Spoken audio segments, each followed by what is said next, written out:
Hello and welcome to FUTube.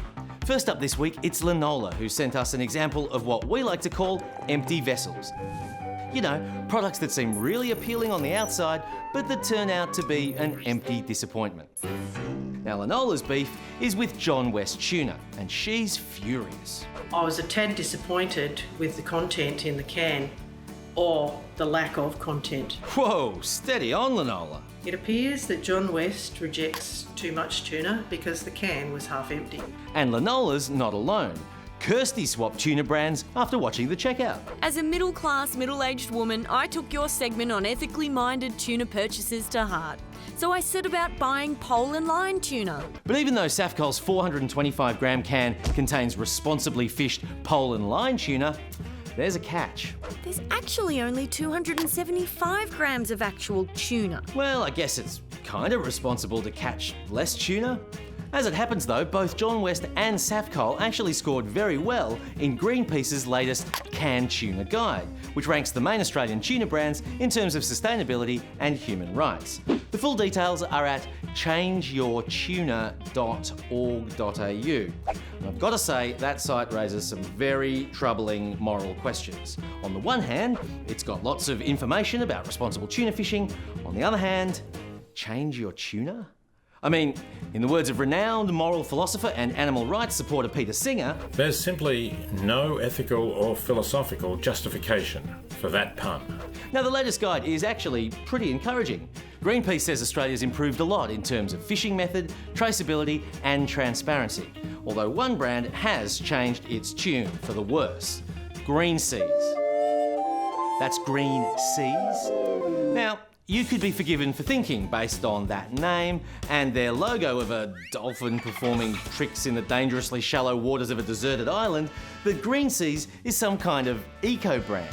But Greenpeace says Greenseas is greenwashing, marketing themselves as environmentally responsible without actually being environmentally responsible. For example, their commitment to sustainability includes this online game, where you can make friends with virtual sea characters by touching them? Oh, that's a spot. I guess that's what you call a groper.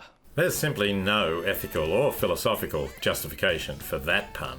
Anyway, since they were taken over by Heinz, Greenseas has failed to meet their commitment to eliminate fish aggregating devices, or FADs, a fish magnet which Greenpeace describes as the most wasteful and destructive method of tuna fishing. And Greenseas is actually now the only major brand that still uses FADs, which is why they got the worst rating in the canned tuna guide, the dreaded red sad face emoji, an honour that they shared with Solimare. Heinz admits that Greenseas has had problems moving away from FADs, and I know exactly how they feel. Giving up FADs, it's hard. Since then, Heinz has taken the Greenseas website down entirely and announced an immediate commitment to fad-free tuna. Woolworths says fad-free Greenseas will start appearing on their shelves in July, which is a relief because if they'd lost Greenseas, the biodiversity of their canned tuna section would have been seriously depleted, leaving just 87 other options to choose from. But if you have ethical concerns about how the tuna that you eat is killed, I would definitely avoid Greenseas tuna. And probably also this fiery tuna inferno.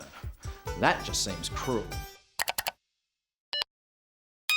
Our next FU is from a checkout viewer in Leipzig, Germany? Peter. Hello, Checkout. Firstly, thank you for your very, very nuanced coverage of my country. Oh, thanks, Peter.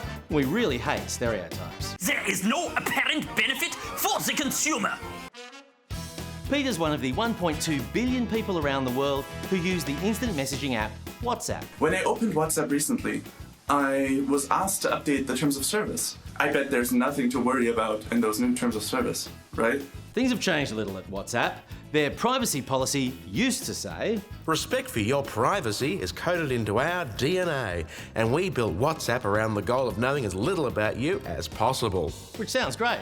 I mean, I don't want some tech company knowing how I touch virtual dugongs in the privacy of my own home. But since then, Facebook bought WhatsApp for $16 billion US. And late last year, the WhatsApp privacy terms were updated. Read our terms and privacy policy and learn more about the choices you have. Though the choice was made perfectly clear in the very next sentence, Agree to the terms by September 24 to continue using WhatsApp. which involved agreeing to this.